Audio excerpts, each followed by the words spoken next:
इसी कारण मेरी सरकार ने पहले ही दिन से पड़ोसी देशों से मित्रता और सहयोग बढ़ाने पर पूरी प्राथमिकता दी है और पाकिस्तान के प्रति भी मेरी यही नीति है। एक ही सूत्र काफी है, आतंकवाद छोड़िए और बैठकर बात करिए। दुनिया में ऐसे देश हैं होते भी हैं तो आतंकवाद, उगाते भी हैं तो आतंकवाद, बेचते भी हैं तो आतंकवाद और निर्यात भी करते हैं तो आतंकवाद। आतंकवादियों को पालना कुछ देशों का शौक बन गया। 9/11 का मास्टरमाइंड तो मारा गया, किंतु 26/11 का मास्टरमाइंड हाफिज सईद आज भी खुला घूम रहा है, रैलियां करता है, चुनाव लड़वाता है, सरेआम भारत को धमकियां देता है। जिस समय वो बोल रहे थे तो सुनने वाले कह रहे थे, look who is talking. Bharat के प्रधानमंत्री नरेंद्र मोदी आज न्यूयॉर्क में यूनाइटेड नेशंस जनरल असेंबली के 74वें सेशन को संबोधित करेंगे। उनसे कुछ देर बाद पाकिस्तान के प्रधानमंत्री इमरान खान का भाषण भी यूनाइटेड नेशंस में होगा। भारत सरकार द्वारा जम्मू कश्मीर से आर्टिकल 370 हटाए जाने के बाद से पाकिस्तान अंतर्राष्ट्रीय मंचों में भारत के खिलाफ कार्रवाई की मांग कर चुका है, लेकिन हर जगह उसको निराशा ही हाथ लगी है। पाकिस्तान की नाकामयाबी को उसके प्रधानमंत्री इमरान खान सरेआम कबूल कर चुके हैं। अब यूनाइटेड नेशंस जनरल असेंबली ही उसकी आखिरी उम्मीद बची है। हालांकि पाकिस्तान को पहले से ही पता है कि यहाँ भी उसका भारत के खिलाफ प्रोपेगेंडा नहीं चलने वाला। प्रधानमंत्री नरेंद्र मोदी 5 साल बाद फिर यूनाइटेड नेशंस जनरल असेंबली को संबोधित करने जा रहे हैं। आखिरी बार उन्होंने 2014 में यूनाइटेड नेशंस में अपना भाषण दिया था। अगले 4 साल तत्कालीन विदेश मंत्री सुषमा स्वराज ने यूनाइटेड नेशंस को संबोधित किया था। पिछले 5 सालों में भारत ने पाकिस्तान के झूठे प्रोपेगेंडा की धज्जियां तो उधेड़ी ही, साथ ही दुनिया के सामने उसके आतंकी रूप को भी बेनकाब किया है। आइए देखते हैं 2014 से 2018 तक पीएम मोदी और सुषमा स्वराज के उन शानदार भाषणों के अंश, जिन्होंने दुनिया के सामने पाकिस्तान को आतंकिस्तान के रूप में स्थापित कर दिया। 2014 में प्रधानमंत्री नरेंद्र मोदी ने अपने भाषण में शांति का संदेश देते हुए कहा था कि उनकी सरकार ने पड़ोसियों के साथ दोस्ती और सहयोग को प्राथमिकता दी है और पाकिस्तान के प्रति भी यही नीति है। मेरी सरकार ने पहले ही दिन से पड़ोसी देशों से मित्रता और सहयोग बढ़ाने पर पूरी प्राथमिकता दी है और पाकिस्तान के प्रति भी मेरी यही नीति है। मैं पाकिस्तान से मित्रता और सहयोग बढ़ाने के लिए पूरी गंभीरता से शांतिपूर्ण वातावरण में बिना आतंक के साये के साथ द्विपक्षीय वार्ता करना चाहता हूं, लेकिन पाकिस्तान का भी यह दायित्व है कि उपयुक्त वातावरण बनाए और गंभीरता से द्विपक्षीय बातचीत के लिए सामने आए। 2015 में पाकिस्तान के तत्कालीन प्रधानमंत्री नवाज शरीफ ने कश्मीर पर 4 सूत्री शांति पहल का प्रस्ताव रखा, जिस पर सुषमा स्वराज ने जवाब दिया कि केवल एक बिंदु की जरूरत है और वो है पाकिस्तान भारत के खिलाफ आतंकवाद रोके। आतंकवाद के मुद्दे पर बोलते हुए मैं उन चुनौतियों का भी उल्लेख करना चाहूंगी जो भारत और पाकिस्तान के रिश्तों के बीच बाधक बनी हुई। हम में से कोई भी आतंकवाद को शासन के एक वैध हथियार के रूप में स्वीकार नहीं कर सकता। सन 2008 में मुंबई में हुए आतंकवादी हमलों के बाद समूचा विश्व आक्रोशित हुआ था। इन हमलों में केवल भारत के नागरिक नहीं, बल्कि अनेक देशों के निर्दोष नागरिक बड़ी बेरहमी से मार दिए गए थे। मैं समझती हूँ कि अंतर्राष्ट्रीय समुदाय के लिए अपमान की बात है कि इन हमलों की योजना बनाने वाला आतंकवादी सरेआम खुला घूम रहा है।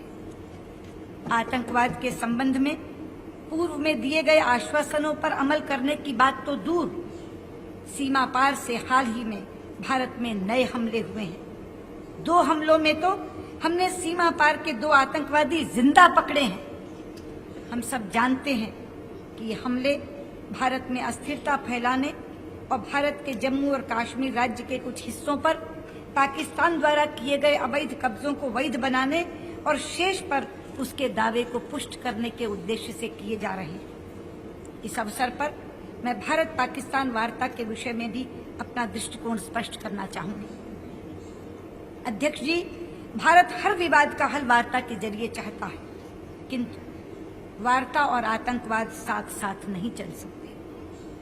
कल इसी मंच से पाकिस्तान के प्रधानमंत्री जी ने पाकिस्तान और भारत के बीच शांति पहल का एक 4 सूत्रीय प्रस्ताव रखा था। मैं उसका उत्तर देते हुए कहना चाहूंगी, 4 सूत्रों की जरूरत नहीं है, एक ही सूत्र काफी है।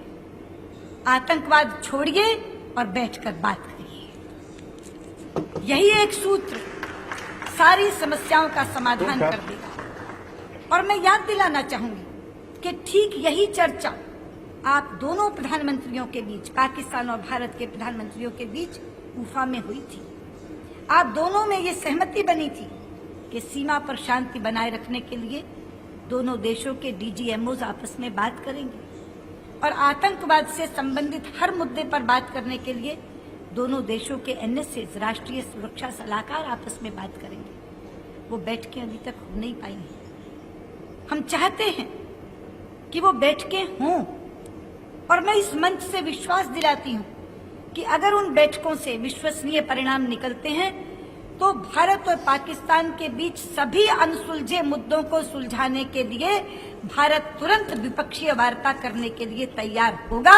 ये मैं यहां से घोषणा करती हूं। 2016 के सेशन से पहले भारत में उरी अटैक हो चुका था, जिसमें 19 भारतीय जवान शहीद हुए थे।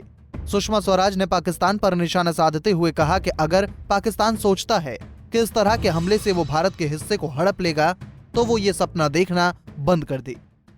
दुनिया में ऐसे देश हैं जो होते भी हैं तो आतंकवाद, उगाते भी हैं तो आतंकवाद, बेचते भी हैं तो आतंकवाद और निर्यात भी करते हैं तो आतंकवाद। आतंकवादियों को पालना कुछ देशों का शौक बन गया।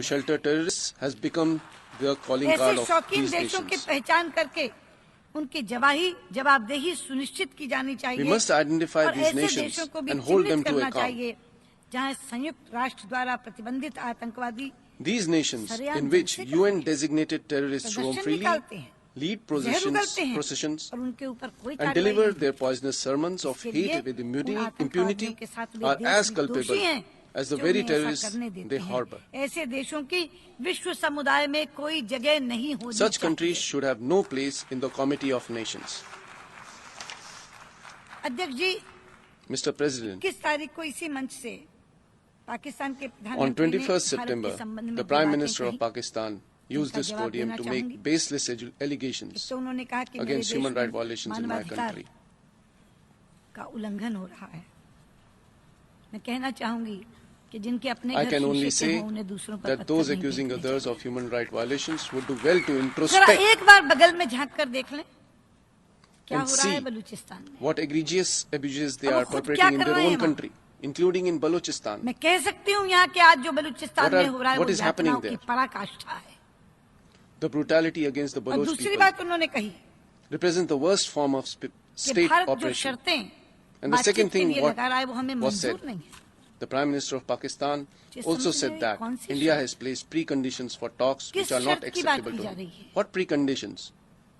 हमारे शपथ ग्रहण समारोह से पहले जब हमने पाकिस्तान के प्रधानमंत्री Did we impose any precondition before extending an invitation for the oath-taking ceremony of our government? Did we impose any मैं स्वयं precondition? इस्लामाबाद गई थी और कॉम्प्रिहेंसिव बायलैटरल डायलॉग हमने शुरू And किया था। did we impose any precondition when I went to Islamabad for the Heart of Asia conference and agreed to begin the comprehensive bilateral dialogue? Kabul से दिल्ली आते हुए लाहौर उतर गए Did थे, we impose any कोई condition? शर्त लगा कर गए थे Did क्या? we impose any precondition when Prime Minister Modi travelled from Kabul to Lahore? सच्चाई तो What ये है preconditions? अध्यक्ष जी What are we talking about? कि शर्तों के आधार पर नहीं, मित्रता के आधार We पर took the हमने initiative to पाकिस्तान के resolve साथ issues सारे के not on सारे the विवाद basis of सुलझाने की conditions, पहल की थी। but on the basis of friendship. और This is the मित्रता truth. भी सहजता की तरफ जा रही थी। कभी ईद की We शुभकामनाएं, have in fact attempted a paradigm of friendship cricket in की the last 2 शुभकामनाएं। years, which is without precedent. कभी We conveyed Eid greetings to the Prime स्वास्थ्य Minister के of हाल का Pakistan, कुशल क्षेम। wished success to his हमने cricket 2 team, बरस में extended मित्रता good का वो wishes for his पैमाना health खड़ा and किया well-being, जो उससे पहले कभी नहीं था, लेकिन हमें This मिला was क्या never बदले before. में? Pathankot, Uri, Did all this come with preconditions, sir? And Bahadur what did Ali. we get in return? Pathankot, Bahadur Ali and Uri? मैं पूछना चाहती हूँ, I want to हम ask, शर्तें लगा रहे हैं या आप दूसरी नीयत दिखा रहे हैं? are we putting Bahadur Ali conditions तो or जिंदा are you सबूत going है in a हमारे different पास, direction? जिंदा, Bahadur Ali is a terrorist in our कि custody, सीमा पार से a living आतंकवादी proof आया है, लिखित में सबूत है हमारे that pass. a terrorist has come मैं एक from चीज across यहाँ the बता borders. दूं, अगर पाकिस्तान ये समझता है कि इस तरह की हरकतें करके But when या इस confronted, तरह के भड़काऊ बयान देकर वो भारत का कोई हिस्सा हमसे छीन सकता है, but when तो confronted मैं with such पूरी evidence, दृढ़ता और स्पष्टता के Pakistan साथ यहाँ remains ये in कह देना denial. चाहती हूँ कि आपका ये It मंसूबा persists कभी in the belief कामयाब that नहीं such होगा। attacks will enable it to Kashmir obtain the Bharat का territory it covets. My अभिन्न firm advice to हिस्सा है। Pakistan is abandon this dream. Let me state Jammu unequally Kashmir that Bharat Jammu का and अभिन्न Kashmir हिस्सा is है an integral और part of अभिन्न India हिस्सा रहेगा, and will इसलिए always remain ये so. ख्वाब देखना छोड़ दें। 2017 में सुषमा स्वराज के भाषण से पहले तत्कालीन पाक प्रधानमंत्री शाहिद खाकन अब्बासी ने अपने संबोधन में फिर से भारत द्वारा कश्मीर में कथित मानवाधिकारों के उल्लंघन का रोना रोया। सुषमा स्वराज ने पाक को आईना दिखाते हुए कहा कि जो देश दुनिया में मौत और आतंक का सबसे बड़ा निर्यातक है, वो शांति का पाखंड कर रहा है। सभापति जी, हम तो गरीबी से लड़ रहे हैं, लेकिन हमारा पड़ोसी देश पाकिस्तान हमसे लड़ रहा है। परसों इसी मंच से बोलते हुए पाकिस्तान के वजीर आजम शाहिद खाकन अब्बासी ने भारत पर तरह तरह के इल्जाम लगाए, हमें स्टेट स्पॉन्सर्ड टेररिज्म फैलाने का गुनहगार भी बताया और मानवाधिकार उल्लंघन का आरोपी भी। जिस समय वो बोल रहे थे तो सुनने वाले कह रहे थे, लुक हु इज टॉकिंग। जो मुल्क हैवानियत की हदें पार करके सैकड़ों बेगुनाहों को मौत के घाट उतरवाता है, वो यहाँ खड़ा होकर हमें इंसानियत का सबक सिखा रहा था, हमें मानवाधिकार का पाठ पढ़ा रहा था।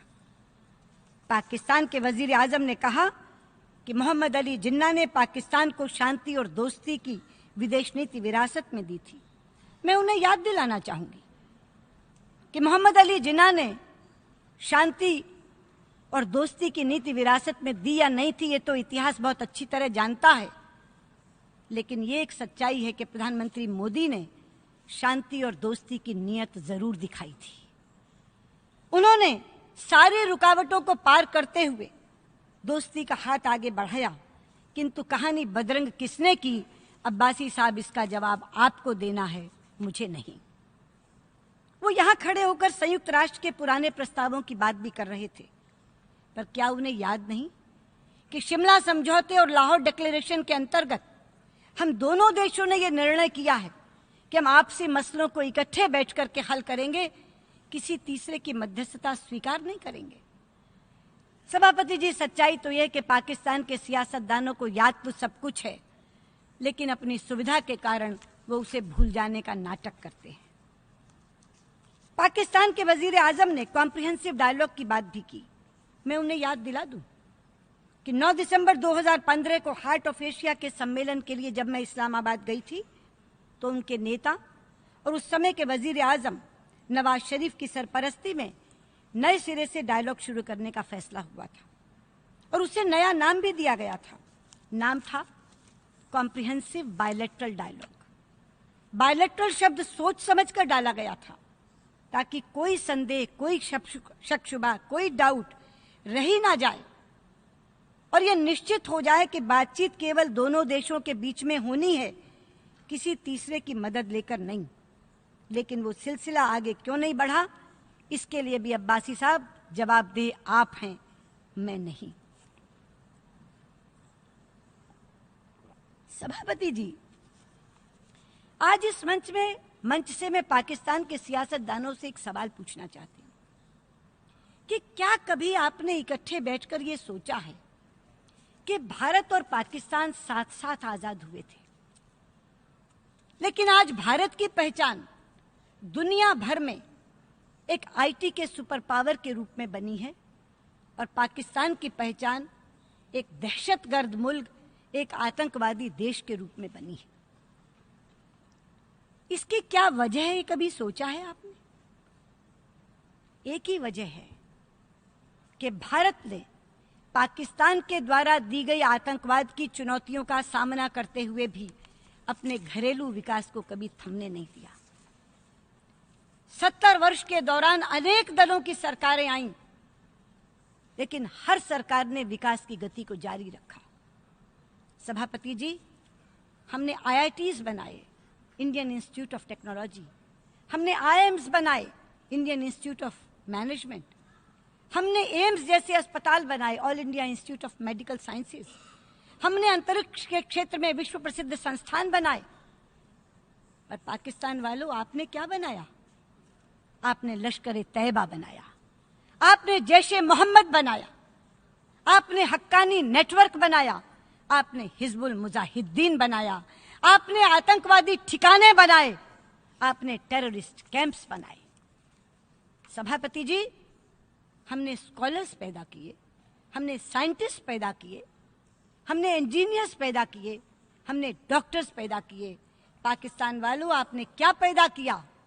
आपने दहशतगर्द पैदा किए, आपने जिहादी पैदा किए।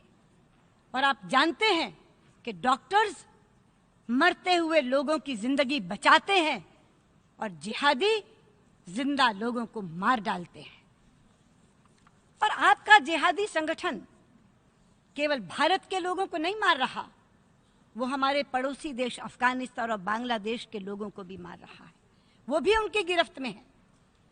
सभापति जी, UNGA के इतिहास में ये पहली बार हुआ है कि किसी देश ने शाम को राइट टू रिप्लाई मांगा हो और एक साथ उसे 3-3 लोगों को स्पष्टीकरण देना पड़ा हो, 3-3 देशों को जवाब देना पड़ा हो। ये अकेला तथ्य पाकिस्तान की करतूत को दर्शाता है। मैं कहना चाहूंगी, पाकिस्तान वालों, जो पैसा आप आतंकवादियों की मदद के लिए खर्च कर रहे हो, अगर उसे अपने अवाम की भलाई के लिए खर्च करो, अगर अपने मुल्क की तरक्की के लिए खर्च करो, तो एक तो दुनिया का आतंकवाद से पीछा छूट जाएगा और साथ ही आपके अवाम का कल्याण हो सकेगा, आपके मुल्क का विकास हो सकेगा।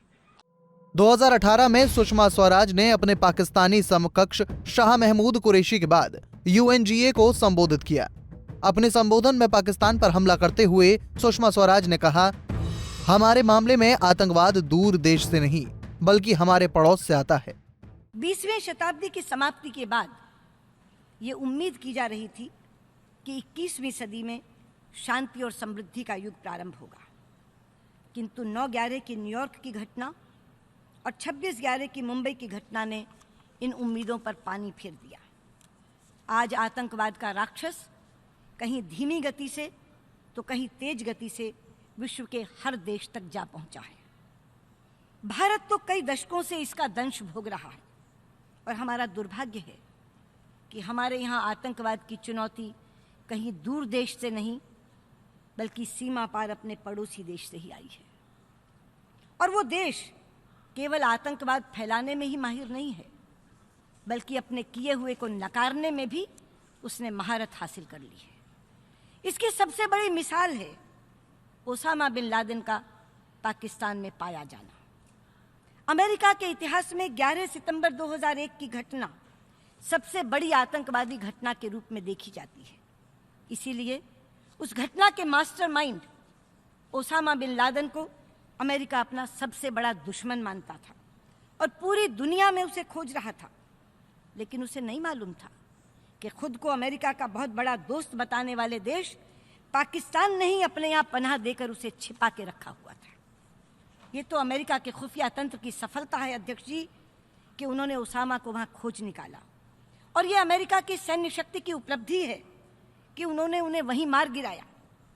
लेकिन पाकिस्तान की हिमाकत देखिए, सारा सच सामने आ जाने के बाद भी न चेहरे पे झेप न माथे पे शिकन, जैसे कोई गुनाह उन्होंने किया ही ना हो। और यह सिलसिला अभी भी जारी है, लगातार जारी है। 9/11 का मास्टरमाइंड तो मारा गया, किंतु 26/11 का मास्टरमाइंड हाफिज सईद आज भी खुला घूम रहा है, रैलियां करता है, चुनाव लड़वाता है, सरेआम भारत को धमकियां देता है। लेकिन एक बात संतोष की है कि दुनिया के देशों ने अब पाकिस्तान का सही चेहरा पहचान लिया है, और इसीलिए FATF ने टेरर फंडिंग के लिए, आतंकवादियों को आर्थिक सहायता देने के लिए पाकिस्तान को निगरानी सूची में रख दिया है। अध्यक्ष जी, हम पर एक आरोप लगाया जाता है कि हम पाकिस्तान के साथ बातचीत करने के लिए तैयार नहीं होते। ये पूरी तरह असत्य है। हमारा तो मानना है कि दुनिया के जटिल से जटिल मुद्दे केवल बातचीत से ही सुलझाए जा सकते हैं और सुलझाए जाने चाहिए। इसीलिए पाकिस्तान के साथ अनेक बार वार्ता शुरू की गई है। वार्ताओं के अनेक दौर भी चले हैं, लेकिन हर बार उनकी हरकतों के कारण ही वार्ता रुकी है। भारत में अनेक राजनीतिक दलों की सरकार केंद्र में बनी है। हर सरकार ने ये कोशिश की कि बातचीत के द्वारा हमारे विवाद सुलझ जाएं। और प्रधानमंत्री नरेंद्र मोदी जी ने तो अपने शपथ ग्रहण समारोह के पहले ही सार्क के सभी नेताओं को आमंत्रित करके सरकार बनने से पहले ही ये शुरुआत कर दी थी। 9 दिसंबर 2016 को स्वयं मैंने इस्लामाबाद जाकर कॉम्प्रिहेंसिव बायलैटरल डायलॉग की शुरुआत कर दी थी, किंतु मात्र 3 हफ्ते बाद 2 जनवरी की रात को पठानकोट एयरबेस पर हमला कर दिया गया। आप ही बताएं अध्यक्ष जी, उस माहौल में बातचीत आगे कैसे बढ़ सकती थी? अभी भी पाकिस्तान में नई सरकार आने के बाद वहां के प्रधानमंत्री इमरान खान ने प्रधानमंत्री मोदी को पत्र लिखकर ये इच्छा जताई कि न्यूयॉर्क में दोनों देशों के विदेश मंत्रियों की अगर मुलाकात हो जाए तो अच्छा होगा। हमने उनका प्रस्ताव मंजूर किया, लेकिन चंद घंटों बाद ये खबर आई कि जम्मू और कश्मीर पुलिस के 3 जवानों का पहले अपहरण किया और बाद में उन्हें मारकर फेंक दिया। क्या ये हरकतें बातचीत की नीयत को दर्शाती हैं? और क्या ऐसे वातावरण में मुलाकात हो सकती है? और क्या मुलाकात होनी चाहिए? आए दिन पाकिस्तान हम पर मानवाधिकार के उल्लंघन का आरोप लगाता है। अध्यक्ष जी, मानवाधिकारों का सबसे बड़ा उल्लंघन तो आतंकवादी करते हैं, जो निर्दोष लोगों को मारते हैं, बेगुनाह लोगों को मौत के घाट उतारते हैं। लेकिन पाकिस्तान किनकी पैरवी करता है? वो पैरवी करता है मारने वालों की, और जो मारे जाते हैं उन पर चुप्पी साध लेता है। भारत के खिलाफ दुष्प्रचार करना, गलत तस्वीरें दिखाकर मानवाधिकार के उल्लंघन का निराधार आरोप लगाना पाकिस्तान की आदत बन गई है। ये घटना अध्यक्ष जी इसी सभागार में घटी थी, और पुरानी नहीं, पिछले वर्ष घटी थी, जब पाकिस्तान की प्रतिनिधि ने राइट टू रिप्लाई का उपयोग करते हुए अपने उत्तर में एक दूसरे देश की तस्वीर दिखाकर भारत पर मानवाधिकार उल्लंघन की तोहमत लगाई थी। अध्यक्ष महोदया, पिछले 5 वर्षों से लगातार इस मंच से भारत कहता आ रहा है कि केवल एक सूची या दूसरी सूची में आतंकवादियों का नाम रख देने से मसला हल नहीं हो जाएगा। जब तक हम आतंकवादियों को किसी अंतर्राष्ट्रीय कानून की गिरफ्त में नहीं लाएंगे, तब तक ये सिलसिला चलता रहेगा। भारत ने 1996 में सीसीआईटी का प्रस्ताव संयुक्त राष्ट्र में पेश किया था। आज तक वो प्रस्ताव अटका हुआ है, और अटकने का केवल एक कारण है कि हम आतंकवादी की परिभाषा पर सर्वसम्मति नहीं बना पा रहे। ये विडंबना है कि हम आतंकवाद से लड़ना भी चाहते हैं, लेकिन आतंकवादी कौन है इसे परिभाषित भी नहीं कर पाते। उस बुराई से हम कैसे लड़ेंगे अध्यक्ष जी, जिसकी परिभाषा हम तय नहीं कर पाएंगे? इसीलिए विश्व के इनामी आतंकवादी पाकिस्तान में स्वतंत्रता सेनानी कहे जाते हैं, फ्रीडम फाइटर कहे जाते हैं, और उन आतंकवादियों की क्रूरता वीरता कही जाती है। पाकिस्तान की सरकार उनके सम्मान में डाक टिकटें निकालकर उन्हें महिमा मंडित करती है। अध्यक्ष जी, ऐसे कृत्यों को संयुक्त राष्ट्र के सदस्य देश कब तक चुप बैठकर देखते रहेंगे? ऐसी करतूतों की कब तक हम अनदेखी करते रहेंगे? यदि इन हरकतों को कानून बनाकर अभी नहीं रोका गया, तो वो दिन दूर नहीं जिस दिन आतंकवाद का ये दानव पूरी दुनिया को निगल जाएगा और इस दावानल में पूरा विश्व जल जाएगा। इसलिए आज मैं आपसे पुनः अपील करती हूँ, इस मंच से आप सबको अपील करती हूँ कि आतंकवाद की परिभाषा पर सर्वसम्मति बनाकर जल्दी से जल्दी हम सीसीआईटी को पारित करें।